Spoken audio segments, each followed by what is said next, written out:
এতগুলো লেখার ভিড়ে আমাকে দেখতে না পারার কথা, তাও কষ্ট করে দেখে নাও। অঙ্কটা মনে হচ্ছে অনেক বড়, বাট অঙ্কটা অনেক সহজ। আমি এখনকার পর্বে তোমাদের এই সৃজনশীল অঙ্কটি সমাধান করাবো। আমি তোমাদের সামনে হাজির হয়েছি টেকনিক ইজি এডুকেশনের পক্ষ থেকে। এই সৃজনশীলটা অনেক বড় মনে হলেও অনেক সহজ। তুমি যদি একটু নিজে চেষ্টা করো সেক্ষেত্রেই পারবে। তো এই অঙ্কটা মানে ব্যবসা সংক্রান্ত অঙ্ক। মনে করো তোমরা 4 জন বন্ধু মিলে একটা ব্যবসা করবে। এর জন্য সবাই কিছু কিছু টাকা মূলধন আকারে দিয়ে টোটাল একটা টাকা হলো। ওই টাকাটা তোমরা একটা ব্যবসার কাজে ব্যবহার করলে, বছর শেষে তোমরা কিছু মূলধন পেলে। এই টাইপের অঙ্ক, কিন্তু অঙ্কটা অনেক সহজ। দেখো অঙ্কটা কি বলা আছে যে আশিক, মিজান, অনিকা ও অহনা মোট 1,95,000 টাকা মূলধন নিয়ে একটি ব্যবসা শুরু করে এবং 1 বছর শেষে 26,500 টাকা লাভ হয়। উক্ত ব্যবসায় মূলধনে আশিকের অংশ ইস্টু মিজানের অংশ ইকুয়াল টু 2:3, মিজানের অংশ ইস্টু অনিকার অংশ ইকুয়াল টু 4:5 এবং অনিকার অংশ ইস্টু অহনার অংশ ইকুয়াল টু 5:6। দেখো 4 জন বন্ধু ছিল। 4 জন বন্ধু মোট 1,95,000 টাকা মূলধন নিয়ে একটা ব্যবসা শুরু করলো। এখন 1 বছর শেষে 26,500 টাকা কি হলো, লাভ হলো। এখন উক্ত ব্যবসায় কিন্তু সবাই সমান পরিমাণ টাকা দেয় নাই। এখানে বলা আছে উক্ত ব্যবসায় মূলধনে আশিকের অংশ, মানে আশিকের অংশ অনুপাত মিজানের অংশ ইকুয়াল টু 2:3, মিজানের অংশ ইস্টু অনিকার অংশ ইকুয়াল টু 4:5 এবং অনিকার অংশ ইস্টু অহনার অংশ ইকুয়াল টু 5:6। এই তথ্য দেওয়া আছে। এখন দেখো প্রশ্নর উদ্দীপক যদি ভালো করে পারো তাহলে অঙ্ক কিন্তু তোমার কাছে সহজ মনে হবে। এখন কতে বলা আছে মূলধনের সরল অনুপাত নির্ণয় করো। সরল অনুপাত বলতে ধারাবাহিক অনুপাত বের করতে হবে। তো দেখো এখানে আমার প্রশ্নে দেওয়া আছে যে আশিকের অংশ ইস্টু মিজানের অংশ ইকুয়াল টু 2:3। উক্ত ব্যবসায় মূলধনে আশিকের অংশ ইস্টু মিজানের অংশ ইকুয়াল টু 2:3। এখানে বলা আছে মূলধনের সরল অনুপাত নির্ণয় করো। মূলধনের সরল অনুপাত নির্ণয় করতে হবে। তো তাহলে দেখো আশিকের অংশ ইস্টু মিজানের অংশ ইকুয়াল টু 2:3, এইটাই কিন্তু আমার প্রশ্নে দেওয়া আছে। এরপর মিজানের অংশ ইস্টু অনিকার অংশ ইকুয়াল টু 4:5, এইটা দেওয়া আছে। তার মানে দেখো এখানে কিন্তু আশিকের অংশ যদি আমরা বিবেচনা করি সেটা হলো 2 আর মিজানের অংশ হচ্ছে 3। তাহলে দেখো এখানে আর দ্বিতীয় অনুপাতের ক্ষেত্রে মিজানের অংশ হচ্ছে 4 আর অনিকার অংশ হচ্ছে 5। তাহলে এখানে মিজানের অংশ হচ্ছে 3 আর এখানে মিজানের অংশ হচ্ছে 4। তাহলে আমরা এই দুইটাকে কিন্তু সেম করব। যেহেতু ধারাবাহিক বা সরল অনুপাতে প্রকাশ করতে হলে আমরা এই মিজানের অংশ হচ্ছে 3 আর দ্বিতীয় অনুপাতে মিজানের অংশ হচ্ছে 4, এই দুইটা সেম করব। এই জন্য আমরা এই যে অনুপাত আছে প্রথম অনুপাতকে আমরা 4 দ্বারা গুণ করছি, 2কে 4 দ্বারা গুণ করছি, 3কে 4 দ্বারা গুণ করছি। গুণ করার পরে আমরা পেয়েছি 8:12 পেয়েছি। এবার দেখো মিজানের অংশ ইস্টু আনিকার অংশ। এখানে দেখো আমার মিজানের অংশ আমরা পেয়েছি 12 আর এই দ্বিতীয় অনুপাতে মিজানের অংশ হচ্ছে 4। তাহলে আমরা 4কে আমরা এই 12 বানাবো। 12 বানানোর জন্য কত দ্বারা গুণ করতে হবে? আমরা গুণ করব দেখো 3 দ্বারা গুণ করব। তার মানে আমরা এইটাকে 3 দ্বারা গুণ করছি, আবার এইটাকে 3 দ্বারা গুণ করছি। গুণ করার ফলে আমরা পেয়েছি, দেখো ক্যালকুলেশন করলে পাবো 12:15। তাহলে দেখো মিজানের অংশ হচ্ছে 12, আবার দেখো এখানে মানে প্রথম অনুপাতের ক্ষেত্রে মিজানের অংশ হচ্ছে 12 আর দ্বিতীয় অনুপাতের ক্ষেত্রে মিজানের অংশ হচ্ছে 12। তার মানে আমার এই দুইটা কিন্তু সেম হয়ে গেছে। এবার দেখো দ্বিতীয় আমার অনুপাতে অনিকার অংশ হচ্ছে 15 আর তৃতীয় আমার যে অনুপাত আছে সেখানে অনিকার অংশ হচ্ছে 5। তার মানে এই 5কে আমার 15 বানাতে হবে। 15 বানানোর জন্য আমরা এই মানে তৃতীয় অনুপাতকে আমরা 3 দ্বারা গুণ করব। মানে এইটাকে 3 দ্বারা গুণ করছি, এইটাকে 3 দ্বারা গুণ করছি। গুণ করলে হয় 15:18 হয়। তাহলে দেখো আমার দ্বিতীয় অনুপাতে আনিকার অংশ হচ্ছে 15 আর তৃতীয় অনুপাতে আনিকার অংশ হচ্ছে 15। তার মানে এই দুইটা সেম। তাহলে আমরা লিখতে পারি অতএব আশিকের অংশ ইস্টু মিজানের অংশ ইস্টু আনিকার অংশ ইস্টু অহনার অংশ। যেহেতু 4 জন আছে তাহলে 4 জনের মূলধনের অংশ তাহলে কত হবে? তাহলে দেখো এখানে আশিকের অংশ হচ্ছে 8, তাহলে আমরা প্রথমে লিখবো 8। এরপরে দেখো মিজানের অংশ এখানে 12, আর দ্বিতীয় অনুপাতে মিজানের অংশ হচ্ছে 12, তার মানে আমরা 12 লিখবো ইস্টু অনিকার অংশ হচ্ছে দ্বিতীয় অনুপাতে হচ্ছে 15, আর তৃতীয় অনুপাতে হচ্ছে 15। তাহলে অনিকার অংশ আমরা লিখবো হচ্ছে 15, আর অহনার অংশ হচ্ছে দেখো 18, তাহলে আমরা 18 লিখছি। তাহলে দেখো এদের বলা ছিল মূলধনের সরল অনুপাত নির্ণয় করো, তাহলে মূলধনের আমরা সরল অনুপাত পেয়ে গেছি।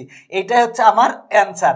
দেখো এই টাইপের অঙ্ক কিন্তু তোমাদের এমসিকিউতে আসে, খুব সহজেই তোমরা পারবে, একটু চেষ্টা করলেই পারবে। এবার খতে বলা আছে উক্ত ব্যবসায় প্রত্যেকের মূলধন নির্ণয় করো। এখানে প্রত্যেকে কিন্তু সমপরিমাণ টাকা দেয় নাই, বিভিন্ন জন বিভিন্ন মানে কেউ কম দিয়েছে কেউ বেশি দিয়েছে। এখানে এই জন্য বলা আছে উক্ত ব্যবসায় প্রত্যেকের মূলধন নির্ণয় করো। খুব সহজ অঙ্কটা। তাহলে দেখো আমরা কত থেকে আমরা যে অনুপাত পেয়েছি মানে সরল অনুপাত পেয়েছি সেটা লিখবো যে ক হতে পাই আশিকের অংশ ইস্টু মিজানের অংশ ইস্টু অনিকার অংশ ইস্টু অহনার অংশ ইকুয়াল টু 8:12:15:18। তাহলে এটা আমরা পেয়েছি। এবার অনুপাতে রাশিগুলোর যোগফল, মানে আমরা অনুপাতের যে রাশিগুলো আছে সেই যোগফল বের করব। যোগফল বের করলে তাহলে যোগ হবে হচ্ছে 8 + 12 + 15 + 18, যোগ করলে আসে 53। তাহলে অনুপাতের রাশিগুলোর যোগফল পেয়েছে হচ্ছে 53। তাহলে আশিকের মূলধনের পরিমাণ কত আমরা এখন সহজেই বের করতে পারবো। টোটাল মূলধন কত ছিল? 1,95,000 টাকা। টোটাল টাকা ছিল 1,95,000 টাকা। তাহলে আশিকের মূলধনের পরিমাণ টোটাল মূলধন কত? 1,95,000 টাকা। তাহলে 1,95,000 এর দেখো এখানে আশিকের অংশ কত? আশিকের অংশ হচ্ছে 8, আর অনুপাতের রাশিগুলোর যোগফল হচ্ছে 53, তার মানে হবে হচ্ছে 8/53। 1,95,000 এর 8/53 এত টাকা ক্যালকুলেশন করলে পাবা 29,433.96 টাকা। তার মানে আশিকের মূলধনের পরিমাণ এত টাকা পেয়ে গেছি। এখন আমরা বের করব মিজানের মূলধনের পরিমাণ। তাহলে মিজানের মূলধনের পরিমাণ কত হবে? টোটাল টাকা হচ্ছে 1,95,000 টাকা। তাহলে 1,95,000 এর দেখো মিজানের অংশ কত? মিজানের অংশ হচ্ছে 12, আর অনুপাতের রাশিগুলোর যোগফল হচ্ছে 53, তার মানে 12/53। এবার ক্যালকুলেশন করলে আসে 44,150.94 টাকা। তাহলে মিজানের মূলধনের পরিমাণ এত টাকা। এখন বের করব অনিকার মূলধনের পরিমাণ। তাহলে অনিকার মূলধনের পরিমাণ কত হবে? মোট মূলধন হচ্ছে 1,95,000 টাকা। তাহলে লিখবো 1,95,000 এর দেখো অনিকার অংশ হচ্ছে 15, আর অনুপাতের রাশিগুলোর যোগফল হচ্ছে 53, তাহলে 15/53। তাহলে লিখবো 15/53। ক্যালকুলেশন করলে আসে হচ্ছে 55,188.68 টাকা। তার মানে অনিকার মূলধনের পরিমাণ এত টাকা। এরপরে বের করবো হচ্ছে অহনার মূলধনের পরিমাণ। বলা ছিল যে উক্ত ব্যবসায় প্রত্যেকের মূলধনের পরিমাণ নির্ণয় করতে হবে। তাহলে প্রত্যেকের বের করতে হবে। তাহলে অহনার মূলধনের পরিমাণ কত হবে? তাহলে মোট টাকা হচ্ছে 1,95,000 টাকা। তাহলে লিখবো 1,95,000 এর অহনার অংশ হচ্ছে 18, আর অনুপাতের রাশিগুলোর যোগফল হচ্ছে 53, তাহলে 18/53। তাহলে ক্যালকুলেশন করলে আসে 66,226.42 টাকা। তাহলে আমরা আশিকের, মিজানের, অনিকার আর হচ্ছে অহনার প্রত্যেকের মূলধনের পরিমাণ পেয়ে গেলাম। এই মূলধনের পরিমাণই কিন্তু আমাকে বের করতে বলা হয়েছিল। তাহলে লিখবো নির্ণেয় আশিক, মিজান, অনিকা ও অহনার মূলধনের পরিমাণ যথাক্রমে এত কমা এত কমা এত ও এত টাকা। এটা হচ্ছে আমার অ্যান্সার। এখন আমি গণং সমাধান করাবো। বলা আছে বছর শেষে লভ্যাংশের 60% উক্ত ব্যবসায় বিনিয়োগ করা হলো। দেখো বছর শেষে কিন্তু আমার লাভ হয়েছিল হচ্ছে 26,500 টাকা। 26,500 টাকা লাভ হয়েছিল। এখন কিন্তু বলা হয়েছে বছর শেষে লভ্যাংশের মানে এই 26,500 টাকার 60% উক্ত ব্যবসায় বিনিয়োগ করা হলো, মানে যে ব্যবসা হচ্ছিল সেই ব্যবসায় 60% বিনিয়োগ করা হলো। অবশিষ্ট লভ্যাংশ মূলধনের সরল অনুপাতে বিভক্ত হলে অহনা ও আশিকের লভ্যাংশের মধ্যে কে কত বেশি লাভ পাবে? মূল কথা হচ্ছে যে বছর শেষে 26,500 টাকা হচ্ছে লাভ হয়েছিল। তো সেই লাভের মধ্যে বলা হয়েছে যে 60% আবার বিনিয়োগ করা হবে। বছর শেষে লভ্যাংশ যেটা হয়েছিল সেই লভ্যাংশের 60% ব্যবসায় বিনিয়োগ করা হলো।